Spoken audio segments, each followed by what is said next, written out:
Of course, I wanna. You know why you're here today? I do. This is for the upcoming album of what you are one half a part of, Vice, by one half of the Queendom, AUDIADASOUnd.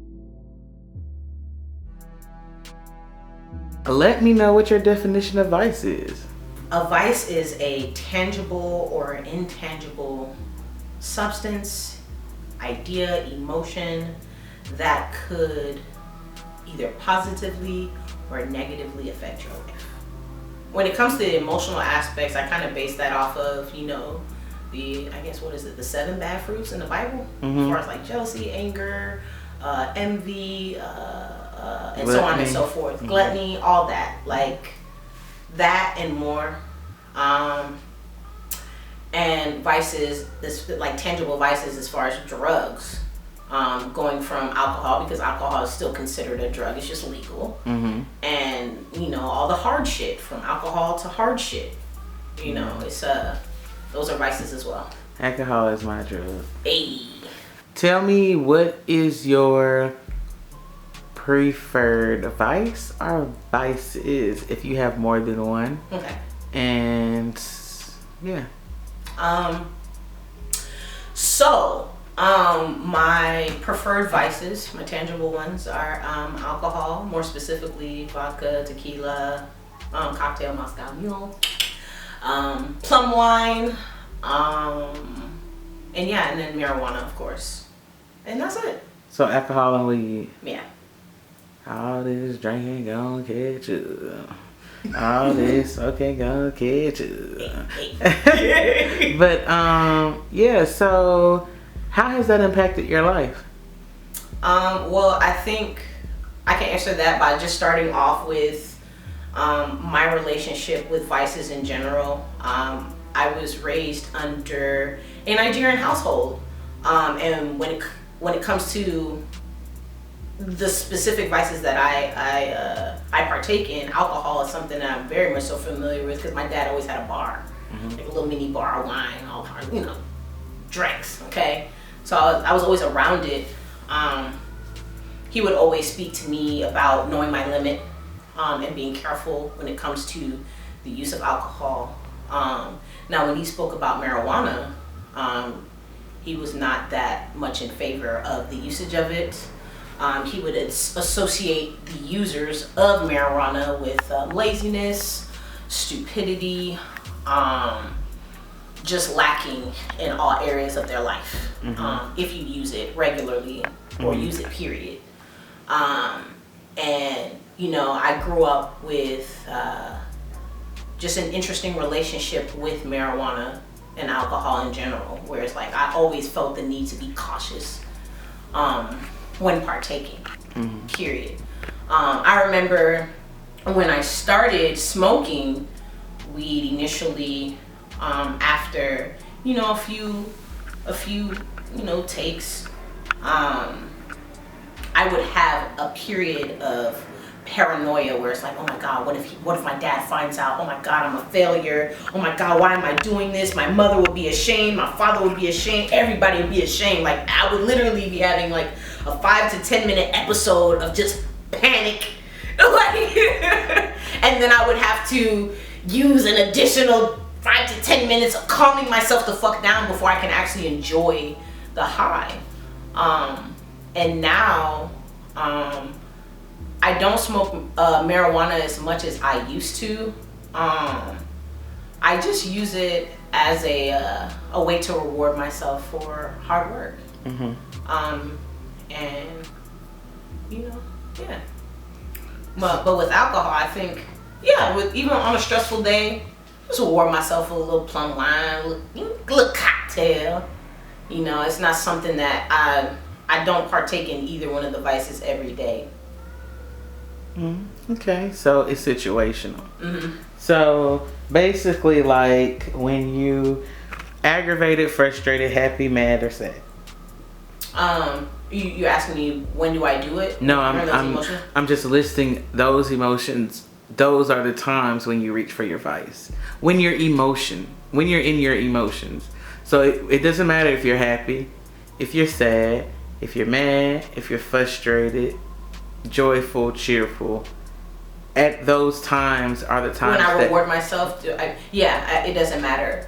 But when I am experiencing bouts of depression, whether seasonal or just random, because of maybe something that has immediately happened to me that has affected me, and how I'm processing my emotions, I partake. When I do partake, it usually delves me deeper into sorrow, and I try to avoid drinking, and very much so smoking when I am down. Well, at least you have some control over your vices to where they don't take over when you are going through depression, and you are very aware of when you are having an episode. Yeah. So that is a benefit to not diving into your vices, because usually, like, personally for me, that's when I would dive in the most, is when I'm just like, fuck the world. I'm about to drink and smoke cigarettes, and I might have some weed, a little edible or something like that. But yeah, I feel like that's very honorable that you are able to, There are times where I caught myself slipping, like, dog, I'm like numb. And I am completely avoiding the issues that are keeping me in this depressive state. I need to remove this vice now. And really self-analyze, figure out where my emotions are coming from. And if it's something that I can control, fix that shit. And if it's not, wait that shit the fuck out. Allow those emotions to take place. Because if you don't and you keep numbing them, they're going to be present when you don't need to be sad. Like during a performance or celebrating an accomplishment. So yeah, I try my best to pay attention to how I'm feeling before I take a vice. So let's talk about, outside of substances being a vice, let's talk about from an emotional standpoint. I'm emotional. Can caring too much be a vice for you? Oh yeah. Yeah, definitely. Definitely to a point where it is to my own detriment. Yeah, I give a fuck.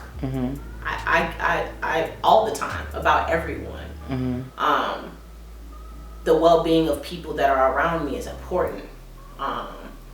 And if I can do something about it, I will. Like, that was some Captain Save-A-Ho shit. But I can't save everybody. I'm not Jesus.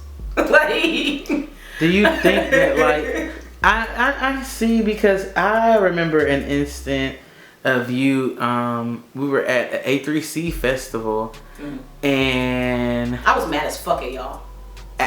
I'm very sure you were, but in reality of the situation, it was a young lady who had passed out from, I'm thinking, popping pills or drinking too much. It was one of the two. And her friends were carrying her through the crowd. And I remember you stopping and being like, get her some water. Y'all need to get her some water. Y'all need to sit her down. Like, what the fuck? And you were so passionate. It also came off as very aggressive to a group of people that don't know me. And you don't know them.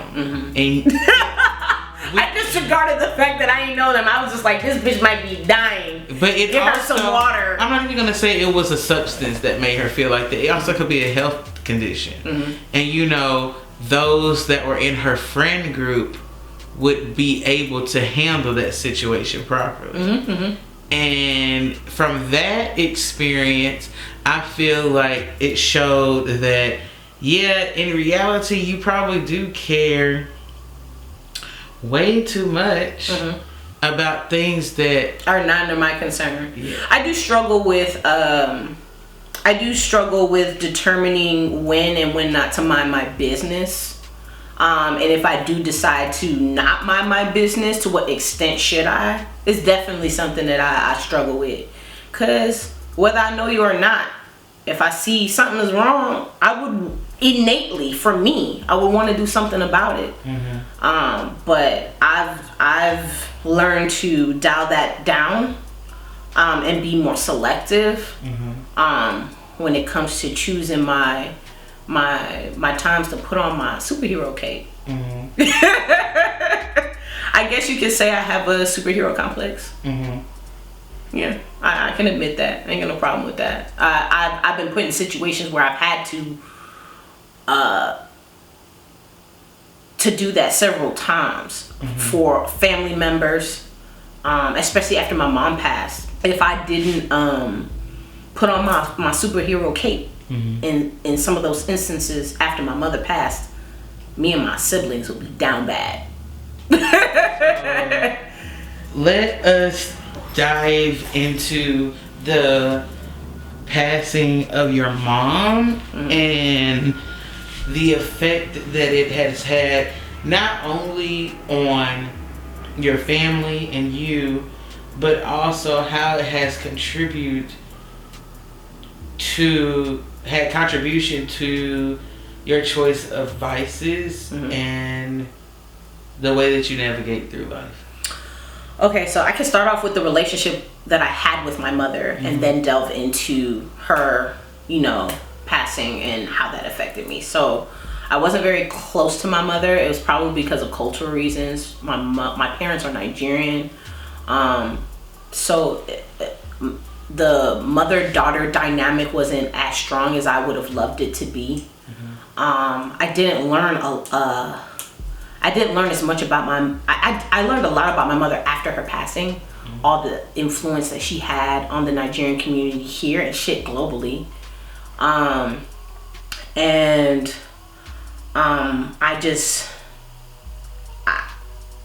are times where I was just pissed because I was stripped of the opportunity of getting to know my mother, getting to understand womanhood, getting to understand certain things about femininity and forming my ideology of femininity because of that relationship lacking. And she wasn't always very nice to me because I didn't meet expectations of hers that she had of me. I grew up always wanting to make her proud, and when she was murdered, I was like, damn, I have no opportunity to make her proud.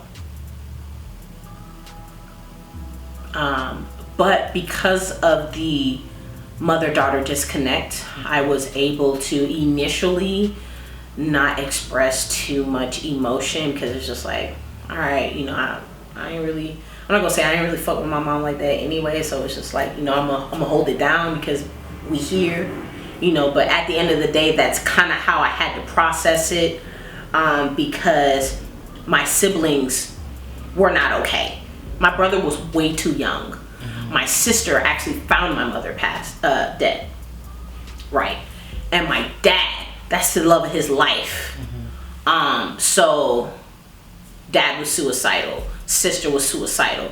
At one point later on, my brother was suicidal, but initially he was like 8 or 9 at the time. So having to tell him every other day that my mom isn't coming back or our mom isn't coming back is hard for him to process. For me, it was a little annoying because it's like, damn, like, are you're never gonna, how am I gonna teach you how to process this? But initially there was no, I had my moments where I cried, but there was no, I didn't have my allotted time to mourn. Everyone else did.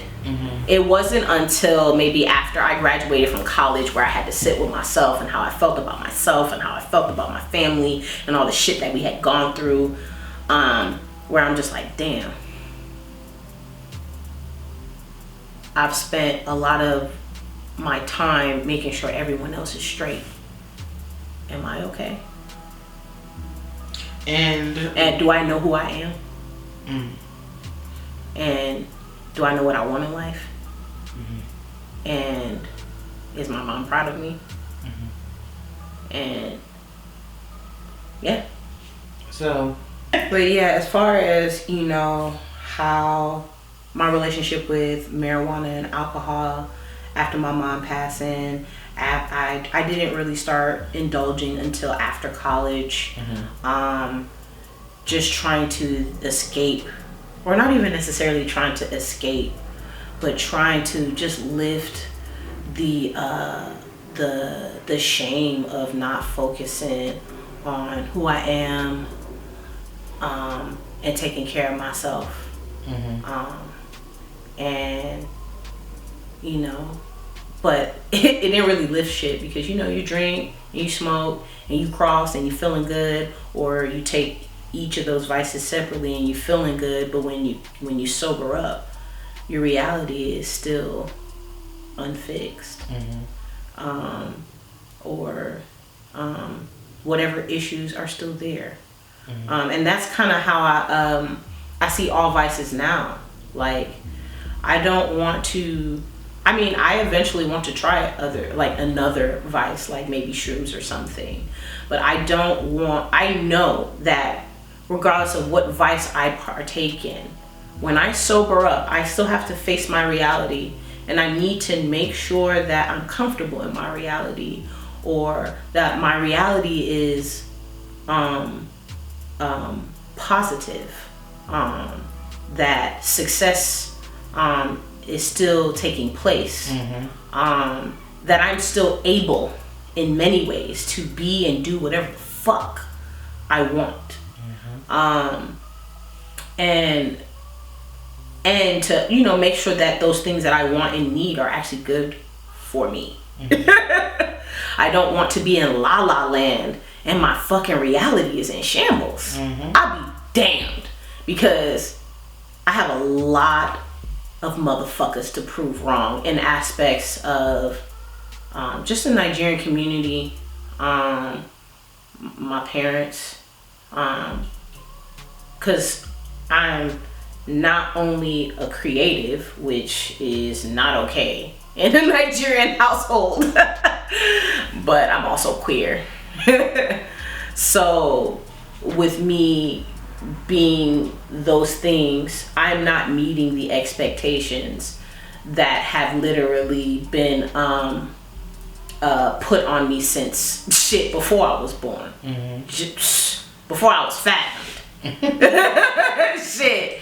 So I feel the need to, or I feel the pressure of making sure that this queendom shit pops, especially on my part, because if it don't, I'm gonna get a lot of weird side eyes and I told you so's, and you wasted your time, and you should have pursued medicine, and you should have pursued law and computer engineering.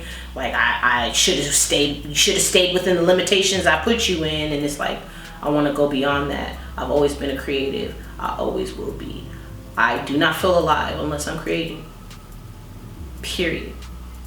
But yeah, I feel the need to be very careful when it comes to tangible and intangible vices. I don't want any of them to keep me from my greatness. At all. I don't have fucking time. Shit, even time is a vice. I can't waste that shit, but I want all the time I can get to accomplish my goals, to find happiness, to find peace, to find me. I feel like now I found and know a lot more of myself. I'm more aware of myself, but I feel like, you know, over time you change, because as you grow, your thoughts change. The way you operate in life changes. Your expectations change. Once you hit a goal, you create another fucking goal. Until it's lights out. Like, really.